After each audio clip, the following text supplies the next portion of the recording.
Donc, merci Hubert de m'avoir invité. Je voudrais à la suite, à votre permission d'ailleurs, je voudrais dire ceci que Hubert Otundi, quand cette affaire du Covid a été proclamée, nous avons fait des émissions ici, moi et vous. Nous avons dit aux gens que voilà ce qui va arriver. Donc, si les Israéliens ferment le pays aux Africains, que personne n'a pu en Israël. C'est simple que ça. Alors, on nous a dit que c'est le peuple de Dieu, non? Que c'est le peuple élu de Dieu. On voit le comportement d'un peuple élu de Dieu. Vous comprenez? Donc, il n'y a pas de chose à faire. Il faut appliquer la réciprocité. Si Israël ferme ses portes aux pays africains, eh bien, les pays africains ferment les portes à Israël, y compris même faire partie de leurs ambassadeurs d'Afrique. C'est simple que ça. Moi, je ne sais pas pourquoi ça dit que si les gens sont fous, s'ils sont dans leur folie avec leurs variants, leurs microbes qui créent de partout pour embêter les gens, mais c'est le moment pour l'Afrique, mais c'est clair. Réciprocité. Vous fermez les frontières, on ferme les nôtres, on verra. Mais Israël, on n'a pas besoin d'Israël. Ils ne sont pas indispensables pour nous, c'est pour les choses comme ça. Comme l'Europe, on verra, mais fermeture contre fermeture, on verra qui va périr. On verra qui va payer plus. Donc il faut que les Africains prennent la mesure de ce qui se prépare, de ce qui se joue. On l'a dit depuis très longtemps. On l'a bien dit depuis longtemps ici, dans ce plateau, ce qu'il y avait derrière cette pandémie. On a fait basculer le monde dans une ère pandémique à dessein. C'est bien préparé, c'est bien organisé. Ils ont des objectifs bien précis. C'est bien connu. Donc, c'est clair. Tout comme, n'est-ce pas, la situation du président du Conseil constitutionnel Cameroun. C'est ça, vous avez évoqué ça. Tout à fait. C'est le président du Conseil constitutionnel Cameroun, je crois. Tout à fait, M. Clément Atanga. Tangana, mais vous croyez que c'est innocent? Tout ça, c'est bien organisé. C'est bien organisé. Vous, ici au Cameroun, un officier français peut être ici dans une pareille situation. Vous pouvez l'approcher, vous pouvez tout dire. Vous allez passer où pour l'approcher? C'est bien organisé. Mais que l'autorité camerounaise tire les conséquences. Qui tire les conséquences? Qu'elle tire les conséquences? Mais si vous continuez à aller vous faire soigner en France, parce que vous croyez que c'est en France qu'on soigne, mais assumez les conséquences. Donc, en réciprocité, bien de tout dit. Les autorités françaises qui viennent au Cameroun ou en Afrique sont choyées. On empêche les populations de manifester contre elles.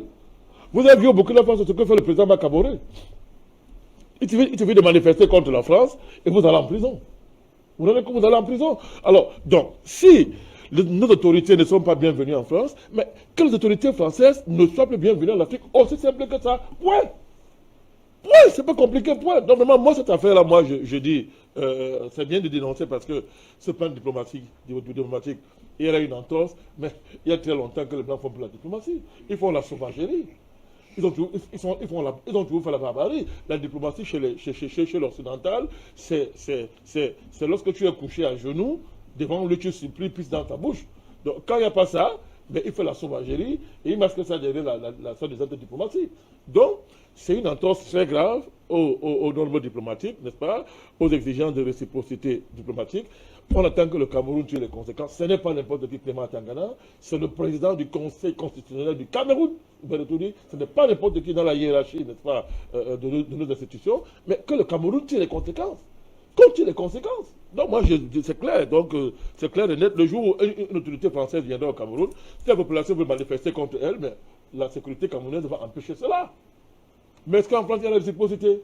Mais si on le fait au président du Cameroun, combien de fois les autres dominantes institutionnelles de notre pays? Donc, il y a là les choses qu'il faut clarifier une fois pour toutes. On peut se soigner ailleurs qu'en France, on peut se soigner dans son pays ou ailleurs, mais qu'est-ce qu'on fait en France, mon Dieu? Qu'est-ce qu'on va y chercher? Il y a quoi là-bas? Eh bien, tout dit, quand vous avez entamé l'émission, j'ai voulu vous dire excuse, j'ai voulu vous interpeller, parce que moi aussi, quand j'entrais ici, j'avais des informations qui allaient dans ce sens. Mais c'est confirmé et connaissant la rigueur et votre niveau de votre rigueur journalistique, si vous annoncez officiellement cela. C'est annulé, là c'est confirmé. Bon, et bien, tout dit, ce n'est plus une crise. Ce n'est plus une crise. Je vais le dire. La France est tombée. La France est tombée. Et non, c'est terminé. La France, c'est terminé. La France est tombée. Juste pour vous relancer, parce qu'en principe, c'est un voyage qui a été annoncé de manière verbale. C'est-à-dire sans être écrit. La France est tombée. Et bien, le tour du première décision, la France n'a plus de président. La France n'a plus de diplomatie. La France n'est plus un État. Mais je suis très sérieux sur ce que vous Oui, dites. non, là je vous suis, parce que les informations que nous avons à notre main... Nous n'allons pas laisser ça. On va parler de ça parce que... Et je crois que la réalisation pourra nous c'est prendre le des fruit. images Oui. de ce côté de Paris ou alors les nouvelles images sur cette annulation de La cette France n'a destination. plus d'État. La France n'a pas de président. Et ça fait longtemps que j'interpelle le monde depuis sur la santé mentale de M. Macron. Bien voilà, parce Voilà. qu'en France, à l'Élysée, Quai d'Orsay, en fait, les officiels, ça ne va pas, mais la décision a été prise, le voyage est annulé. Je vous dis, Ibrahim dit, la France, ça n'a plus un État. Il n'y a plus de président en France. Il peut toujours être président, mais les faits sont très graves. C'est très grave. Ibrahim dit, d'abord, il faut le rappeler, c'était une visite. M. Macron s'est auto-invité au Mali. Ah bien, merci, et c'est ça le terme. Non, mais c'est clair. Il s'était auto-invité. Auto-invité, voilà. Ce qui déjà est du jamais vu dans la diplomatie. Auto-invité de manière verbale. Verbal. Ils sont auto-invités au Mali. De manière verbale, sans lettre écrite, sans... Rien. Parce sans que rien. le président malien a dit, je ne sais pas qui vient, je n'ai jamais été informé, quoi que ce soit. Il s'est auto-invité et l'auto-invitation a été confirmée. A été confirmée. Personne ne lui a... Ça a même été écrit. Parce qu'il y a un document officiel de l'Élysée qui a parlé de ça. Tout à fait. Qui a dit qu'il va se rendre au Mali. Il y a eu des interviews à RFI, qui est le média officiel français, qui est un média officiel français, qui est un outil diplomatique de la France de premier niveau. Mon cher Berretoundi, il y a eu des interviews qui ont confirmé son voyage. Simplement, il n'a pas daigné informer le président malien. Il n'y a pas eu de concertation. Berretoundi, ce qui est une première grave. C'est quand même grave. Soit il estimait qu'il n'y a rien au Mali, il allait, je sais pas, dans sa chambre ou bien... En fait, il voulait être peut-être logique avec ses propos en répondant aux déclarations du docteur Choguel Kokala Maïga aux Nations Unies en disant que c'est un non-gouvernement, il n'y a pas d'État. Vous êtes gentil, vous voulez l'aider, il n'y a pas de logique. Parce qu'il avait dit, la logique aurait été que, et là je parle de même mathématicien, qu'il ne fasse pas du président de la transition au Mali son interlocuteur. De fait, il aurait dit, je vais à Gao par exemple visiter mes soldats. Les soldats par exemple. Voilà, ça nous aurait énervé, c'était toujours choquant, c'était toujours indécent, c'était ce que tu veux. Mais au moins il aurait été au moins cohérent envers lui-même. De dire que bon, pour moi il n'y a pas le gouvernement au Mali. Je dis, il aurait toujours été au moins cohérent envers lui-même. Mais c'est lui qui dit qu'il va aller rencontrer le président Assimi Goïta, même pas seul, parce qu'il projetait y aller avec les gens de la CEDEAO. Vous le savez. Tout à fait. Donc vous voyez, c'est très grave. Ça dit que c'est très, très grave. C'est une première diplomatie. Il y a eu d'autres, mais qu'au XXe siècle, on voit un comportement comme ça d'un État dont on connaît l'histoire, un pays comme la France, qui s'est toujours comporté en Afrique comme on sait. Qui arrive à ce niveau. Je vous le dis, Berretoundi, la France est tombée. Parce que, juste oui. pour vous relancer, parce que depuis 17h, 18h, il y avait des dessinateurs. Là, peut-être je veux retrouver les images tout à l'heure, des dessinateurs qui, dans un stade de ring, donnaient Assimi Goïta en train de donner un KO à Emmanuel Macron en annonçant l'annulation de cette visite. Le KO est là. Le KO est là. Et je vais retrouver les images. Et c'est l'Afrique. C'est l'Afrique qui est debout, les bêtes, dit. C'est un KO. Le Mali est le théâtre symbolique, n'est-ce pas, de ce combat de boxe, comme vous avez pris. C'est l'Afrique. C'est pas moi, c'est les dessinateurs. C'est du jamais vu. D'abord, la crise d'apoplexie, je ne sais pas comment il faut trouver ça, c'est très grave. Ça commence comment? Mais c'est M. Macron d'abord qui se permet de dire ce qu'il a dit. Après, il est repris par son ministre sa ministre de la Défense, il n'y a pas longtemps, qui était encore, on l'a vu la dernière fois, qui tenait des propos extrêmement, c'est-à-dire outrageants, jamais vu, n'est-ce pas, par rapport au Mali. Et ces propos démontraient qu'il n'était pas question que le président, le chef de la diplomatie, vienne au Mali après de tels propos. Mais il y avait même plus grave encore, c'est que le Parlement, il faut bien suivre, que ce soit le président du Sénat et du Parlement, ils ont carrément dit qu'il n'est pas question que la France parte du Mali. Il faut le dire. C'est-à-dire que c'est un consensus qu'il y a dans cette affaire qui était clair et qui avait une position de fermeté. Disant que à partir du moment où le Mali traite avec Wagner, il n'est pas question, n'est-ce pas, de faire quoi que ce soit avec le Mali. Oui. Mais première incongruité, il va être dit, Mme Pali nous dit, en pleine séance avec le Parlement, elle nous dit que ce n'est qu'une rumeur. Elle dit au Parlement que Wagner, c'est de la rumeur. Elle a dit que c'est la rumeur. Mais première question, mais comment la rumeur devient comment on dit ça, devient un outil de diplomatie. Oui. Alors, comment on fait une démarche, comment on construit une démarche diplomatique à l'égard d'un pays à travers une rumeur? Et bien là, le ministre le dit. Premier signe de folie et de délit. M. Berretundi. Oui. Bon, alors, après tout ça, Berretundi, après tout ça, alors que depuis, n'est-ce pas, il n'y a pas de relation pratiquement avec Assimi Goïta, nous savons que lui au téléphone, lui et Macron, ils ne se parlent pas au téléphone. Assimi Goïta ne le prend pas au téléphone. Mais comment subitement un président s'auto-invite dans un tel contexte? Parce que le contexte là ne peut pas justifier une auto-invitation au Mali. En s'auto-invitant, soit c'est une déclaration de guerre, soit comme on dit, comment on dit ça? Il se lance dans une aventure dont il ne maîtrise absolument rien. Et il est chef d'État. Il engage un pays. Alors, l'annulation de ce voyage veut dire que, c'est clair, ça veut dire qu'au sommet de l'État français, il y a une cacophonie tellement avancée. Voilà, au point, mais c'est ça qu'il faut dire. intéressant. Mais c'est là où je vais arriver. Oui, oui. C'est-à-dire que quand on prend, Madame Parly, vous prenez le comportement du Parlement français et du Sénat français sur la question malienne, M. Berretundi, vous prenez tout ça, et quand vous arrivez au fait que le chef de l'État de la France, lui-même, après tout ça, s'auto-invite au Mali et dit qu'il va rencontrer le président de la transition, n'est-ce pas, qu'il a qualifié de légitime, je ne reviens plus, accompagné de la CEDEAO, pour qu'après, ça soit annulé. Ça veut dire qu'au cœur de l'État français, il y a plus de cohésion. Il n'y a plus de cohésion diplomatique. Et on peut aller même très loin. Est-ce que le président, sur la question, a encore de l'autorité par rapport à son armée? Mais il faut voir clair. Est-ce que vous êtes sûr qu'il y a cohérence parce entre que l'armée était quand même citée dans il y a un problème, voyage. mais c'est l'armée qui est en première ligne. Fêter Noël Tout à fait. Gao, Est-ce qu'il y a une cohésion? Est-ce que sur la question, M. Macron a encore de l'autorité? Est-ce qu'aujourd'hui en France, on ne prend pas conscience enfin que l'attitude de M. Macron et de ce gouvernement a fini complètement d'enterrer la France en Afrique? C'est de cela qu'il s'agit, M. Berretundi. Et c'est ça qu'il s'agit, parce qu'une fois qu'on annule le voyage, annuler là maintenant, on fera quoi après? On fera quoi après? Après avoir annulé, on fera quoi? Et la parole de la France pèse encore quoi? Mais c'est bien pour M. Bazoum, hein? Ça doit bien interpeller M. Bazoum.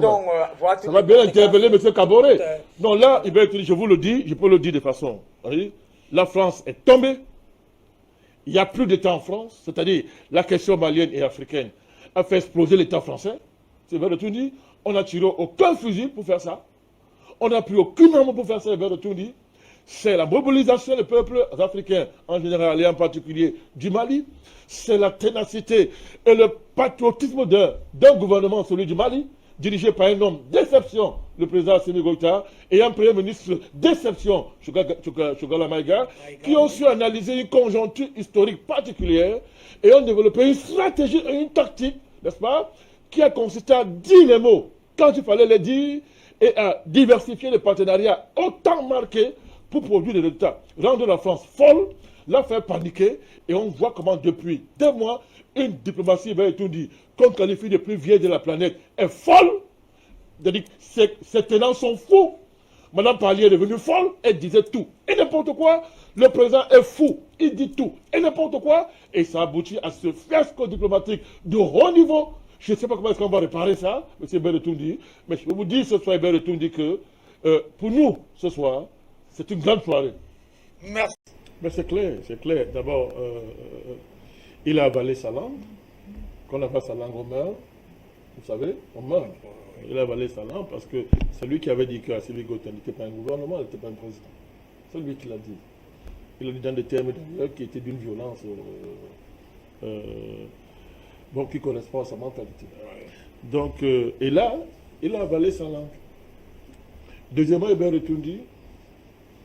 Il a dit que tout à l'heure, nos amis afro-caribéens, puisqu'il faut les appeler comme ils veulent qu'on les appelle. Tout à fait. Quand moi je parle d'outre-mer, ce n'est pas parce que je ne sais pas ça, mais c'est juste que je veux. Moi, je me moque des Français, en fait. Tout à fait. En le disant, moi, je me moque de l'État français. Donc, je voulais les rassurer que je sais très bien dans quel registre je joue, mais bon, nos amis afro-caribéens, c'est pas, quand ils disent qu'ils reculent, mais c'est plus qu'un recul. Parce que vous reculez. Qui lui a demandé d'aller au Mali de cette manière? C'est-à-dire la décision de s'auto-inviter. J'aime bien le mot l'auto-invitation. Vous vous auto-invitez. Tout à l'heure, je vous ai dit, il aurait dû simplement dire, il va à Gao visiter ses militaires. ça aurait créé un tollé, mais il serait au moins cohérent avec lui-même. Vous comprenez? C'est au moins cohérent. Mais il s'est auto-invité, il a écrit à celui qu'il qualifiait de putschiste, de n'avoir aucune légitimité, de n'être pas un gouvernement, il l'a écrit. Et de manière officielle. Officielle, Berthoudi. Il l'a écrit. Et avec le sceau, le cachet de l'Élysée, les armoiries. Et les instruments de la diplomatie française se sont mis en branle. Les médias français pour préparer le voyage, le tintamarre médiatique, le jeu médiatique s'est mis en mouvement. Berthoudi. Donc c'est ça la question. C'est-à-dire que même s'il recule, mais c'est adversaire, on parlera en France, ça c'est clair. Parce que la question de l'auto-invitation est un, c'est-à-dire que, c'est très grave. C'est très grave. On suppose quand même qu'un président... Donc la tactique envisagée ou sous-tendue dans ce recul, pour vous, ne tient pas. Non, c'est la catastrophe. Parce qu'il écrit, le président Sémégotia pose ses conditions, et c'est la débandade, c'est-à-dire, c'est la débandade. C'est les conditions là qui ont clair. Je suppose que, même si les autorités françaises sont complètement déréglées, mais je veux dire que les techniciens de la diplomatie, mais quand même analysent une situation, analysent des situations diplomatiques et font des fiches au président. C'est la moindre des choses. Ce travail-là est élémentaire. Donc, mais on va nous faire croire que toutes les équipes techniques qui gèrent la diplomatie française n'ont pas été en mesure de réfléchir et dire à M. Macron que, mais, tu ne peux pas t'auto-inviter dans le contexte actuel. Ouais. Tu ne peux pas t'auto-inviter, c'est grave. Quand on s'auto-invite, il va le tout dire, en diplomatie, quand vous vous auto-invitez, vous avez l'obligation de réussir. C'est encore plus grave quand vous êtes, en guillemets, une puissance, dites-vous.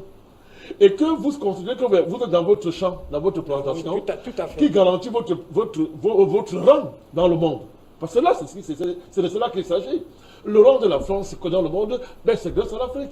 Et aujourd'hui, l'épicentre de la géopolitique française dans le monde et de son sort dans le monde, c'est la question malienne. C'est la question du Sahel.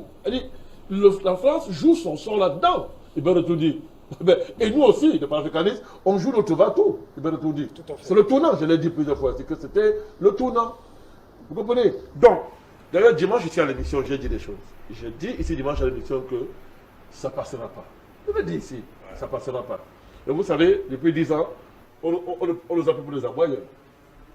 Quand on dit les choses, les gens font semblant de ne pas voir. Donc, vous voyez, c'est-à-dire que, à ce niveau, les équipes techniques sont, comme on dit, sur le pied de guerre. Ils sont en alerte pour déchiffrer les signaux, pour analyser les mots, pour analyser ce qu'on appelle la psychologie d'une conjoncture. Tout à fait. On a diplomatie, mais on est obligé de faire les cours à ces gens. Alors, donc, analyser une conjoncture, M. Berthoudi. Vous comprenez? Donc, ce travail, les techniciens de la diplomatie française, on a beau être contre l'impérialisme français, ils ont de l'expérience au regard de l'histoire de ce pays. Dans le crime international, tout ça. Ils ont une expérience. Mais dites-moi qu'est-ce qui s'est passé pour que M. Macron, de manière unilatérale, s'auto-invite, écrit, et après, annule le voyage. Je vous dis, c'est deux choses. Soit on lui a dit, monsieur le président, vous ne voyagez pas. C'est clair, bien entendu. Et c'est un camouflet. C'est un camouflet. Parce que c'est clair, pour nous qui décryptons, si Président, monsieur le Président, vous ne voyagez pas, on dit c'est un voyage à risque. C'est ce qu'on dit maintenant. C'est un voyage à risque. Question fondamentale, élémentaire. Mais comment peut-on voir le risque après que le président se soit auto-invité? Voilà la question qui est claire. Alors, cette équipe-là va quoi? Donc, il y a une question, c'est-à-dire l'autorité de la France. C'est fini là. La France est à terre. Et c'est pour ça que vous évoquez un peu l'embrouillamini au sommet de l'État. Et je le dis, ça fait des mois que je le dis. Ça fait des mois que c'est la question malienne. Je l'ai dit ici que là, il y a une crise. C'est-à-dire que c'est fini là. C'est-à-dire que comment on dit ça? La diplomatie française a perdu le nord. Elle a perdu le nord. Et pourquoi? Elle ne mène plus la danse. Elle est sur la défensive et elle court après les événements. Quand une diplomatie court après les événements, c'est fini, bien retourné. C'est la question malienne de France. La France court après les événements. Parce que, je l'ai dit, attends, ça a commencé avec la question de France CFA. On parle même plus loin, ça a commencé avec la question de la CPI. Dès le moment où vous avez vu, ils ont commencé, ils n'avaient plus le contrôle des événements. Tout à fait. Malgré ce qu'ils voulaient faire quoi? C'était nous les panafricanistes qui avaient le contrôle des événements. On a su anticiper ces événements. Vrai. Voilà, il faut le dire, les choses sont claires. Maintenant, on ne fait pas la fête bouche, les choses sont claires. Sur la question de ces pays, ils n'ont pas anticipé. Ils ont couru après des événements. Sur le front, c'est fait pareil. Pendant qu'on nous criait ici, M. Macron disait, il n'y a pas de souci. Il se faisait ça, il s'asseyait avec le plus grand économiste du soleil de la Terre et qui ne comprend rien à l'économie à la fin. Donc, il s'asseyait pour dire n'importe quoi. Mais après, qu'est-ce qui s'est passé? Même chose. Il a couru, croyant toujours cette façon de faire là. Ouattara le rassurait en interdisant le débat. Plus grave même encore. Alors, ils vont lancer le Wacron. Et Ouattara lui fait croire, ou bien ils se mentent entre eux parce qu'ils ont fait l'anniversaire toujours annuel, vous vous souvenez, un anniversaire annuel, ils ont fêté leur anniversaire annuel. Je ne donne pas dans les détails, cette célébration, ils doivent tout dire, n'est-ce pas? Bon, voilà, je ne donne pas les détails, on se comprend. Alors, c'est après la fête d'anniversaire qu'il vient dire, il lance l'écho. L'écho est mon épouse qui sera envoyé en 2027. Oui. Et c'est sérieux, c'est bien tout dit. Vous pouvez lancer dans un tel contexte où vous êtes pratiquement votre entre guillemets précaré est dans une transition monétaire, que vous ne contrôlez pas, vous faites ce que vous faites là et vous dites qu'en 2027, vous êtes sûr que vous serez encore vivant en 2027, que votre pays là sera encore vivant. Vous êtes sûr? Dans les conditions actuelles? Mais ça montrait qu'il y avait une crise. Il y avait une crise majeure. Il tout dit. Pourquoi? Là encore, il courait après les événements. Il va tout dire. Il courait après les événements. Regardez la question du sommet de Montpellier encore. Allons penser pour les qu'est-ce que ça fait. Le sommet de Montpellier, ça montre quoi? Ça montrait une fois de plus que on avait affaire à un jeune homme qui avait perdu l'honneur. Il n'était pas à la hauteur de la fonction. Il n'a jamais été à la hauteur de la fonction, lui et ceux qui l'ont mis et ceux qui l'entourent. Vous n'avez qu'à voir comment il a constitué son parti. Qui l'a ramassé pour mettre autour de lui? Ce n'est pas un parti, ça. Ce n'est pas un parti politique. C'est connu. Dès qu'il sera plus là, ils vont tous disparaître. Ce n'est pas un parti politique. Deuxièmement, vous avez vu comment il a fait le sommet de Montpellier, une mise en scène de très haut niveau, où il a dicté à chacun le moindre mot qu'il devait dire, la manière de s'habiller, la manière de s'asseoir, n'est-ce pas? La manière de rire, la manière de parler. Maintenant, c'est connu, on a vu tout ça. Il a dicté, il a fait la mise en scène, et il est sorti de là, croyant qu'il a réussi. Nous avons démontré que c'était de la folie dans les conditions actuelles, et que, n'est-ce pas, ça allait se retourner contre la France. Et qu'est-ce qui s'est passé après? Vous avez vu que depuis ce moment-là, sur la question malienne, il vient un matin, il dit, la France Bakam se retire. Le lendemain, il vient dire, on ne se retire pas. Et après avoir dit ça, son ministre de la Défense, sa ministre vient dire, la France ne quittera jamais le Mali. Alors il y a un problème. Il y a un problème. Il y a un problème. C'est-à-dire, le président, qui est le chef d'une diplomatie, dit que Bakam va se retirer. 3 jours après, Madame la ministre, c'est-à-dire en termes d'autorité de la défense, vient dire la France ne quittera jamais le Mali. Alors, ça c'est deux choses. Soit le président ne sait pas ce qu'il dit, et on le corrige pas. Madame, mais vous riez, je dois le faire. Oui, tout à fait. Je dois le faire. Je comprends votre dire. Hein. C'est logique. Votre dire est pédagogique, je comprends ça bien. C'est-à-dire, soit le président ne sait pas ce qu'il dit, et pour le montrer qu'il ne sait pas ce qu'il dit, on envoie Madame la ministre le corriger, à mon deux visions. À mon deux visions, mais soit Madame la ministre est plus, sur la question, a plus d'autorité que le président. Et bien dit ça. Et regardez la suite. Regardez la suite. Ce monsieur n'arrive pas à lire simplement les événements qui y a au Mali. C'est-à-dire, il appelle coup d'État un mouvement populaire qui a chassé son poulain qui était là, Ibeka, qui n'est pas auteur à la fonction et qui était incorrompu. Il volait l'argent du Mali, il partageait avec lui parce que comment il ne peut pas voir ce que faisait Ibeka à l'époque. Hein? Il voit ça, mais il lui dit que c'est un coup d'État. Mais après avoir dit ça, qu'est-ce qu'il fait? Il va comploter avec les leaders de la transition qui ont été placés par les putschistes, soi-disant, et Mokhtar Ouane, qui étaient les employés. Il faut dire le mot, c'était les employés. C'est-à-dire que Shogel Assimi Goïta, il les a donné du travail. Il a dit, je vous embauche pour faire ça. Conscient de la charge de la transition. Monsieur Macron dit, ce sont des putschistes. Mais qu'est-ce qu'il fait? Pas derrière. Il invite le représentant le plus élevé des putschistes à Paris. Il va tout dire, il le reçoit dans un sommet. Et il lui demande d'aller maintenant faire le vrai coup d'État. Le gouvernement. Voilà. Quand le plan est déjoué, et qu'est-ce qu'il dit? Il dit, c'est un coup d'État. Dans un coup d'État. Le monde doit voir ça. Il ne voit pas Après ça, il y a tout un processus qui est mis sur pied, un processus constitutionnel, il va être dit, qui est mis sur pied pour faire Assimi Goïta le chef de l'État malien. Il va être dit, quand on fait la politique, je vous ai déjà dit que si je deviens chef d'État, si c'est président, je disais plus que je ne parle plus comme je parle ici, parce qu'il ne s'agit plus de moi.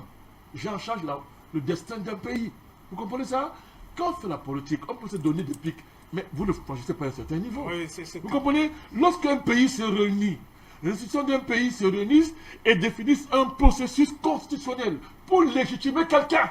À partir du peuple. À partir du peuple et de l'institution du pays. Ah, vous voyez le chaos là. Mais j'ai vu le quoi? J'ai vu le chaos. Bon, là maintenant c'est officiel. Back Tyson, un chaos. 2 secondes, le match est fini.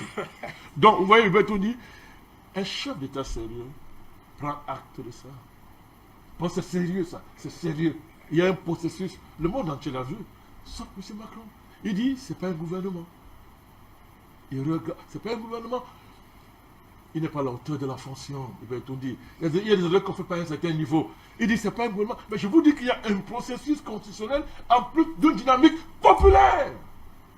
Oh, ben vous, ailleurs, quand 2 Pelé et un Tondu se mettent dans la rue, plébiscite quelqu'un, vous en faites le président. Mais les gens voient. Vous nous apprenez à faire les printemps arabes matin, midi, soir. Vous faites des printemps arabes, vous chassez les présidents. Mais nous aussi, on voit. Mais nous, on fera les printemps arabes pour soutenir les présidents. Et vous faites comment en ce moment-là? Donc, ce ne sont plus des printemps, puisque le printemps, c'est le peuple qui est dans la rue. Mais maintenant, le peuple est dans la rue pour dire, voici notre président. Mais qu'est-ce que fait un dirigeant sérieux? Il change de fusil d'épaule, il prend acte de la donne, il va tout dire. Mais je l'ai toujours dit, la France n'a pas été capable de faire ça. Mais plus grave encore, voyez ce qu'il fait.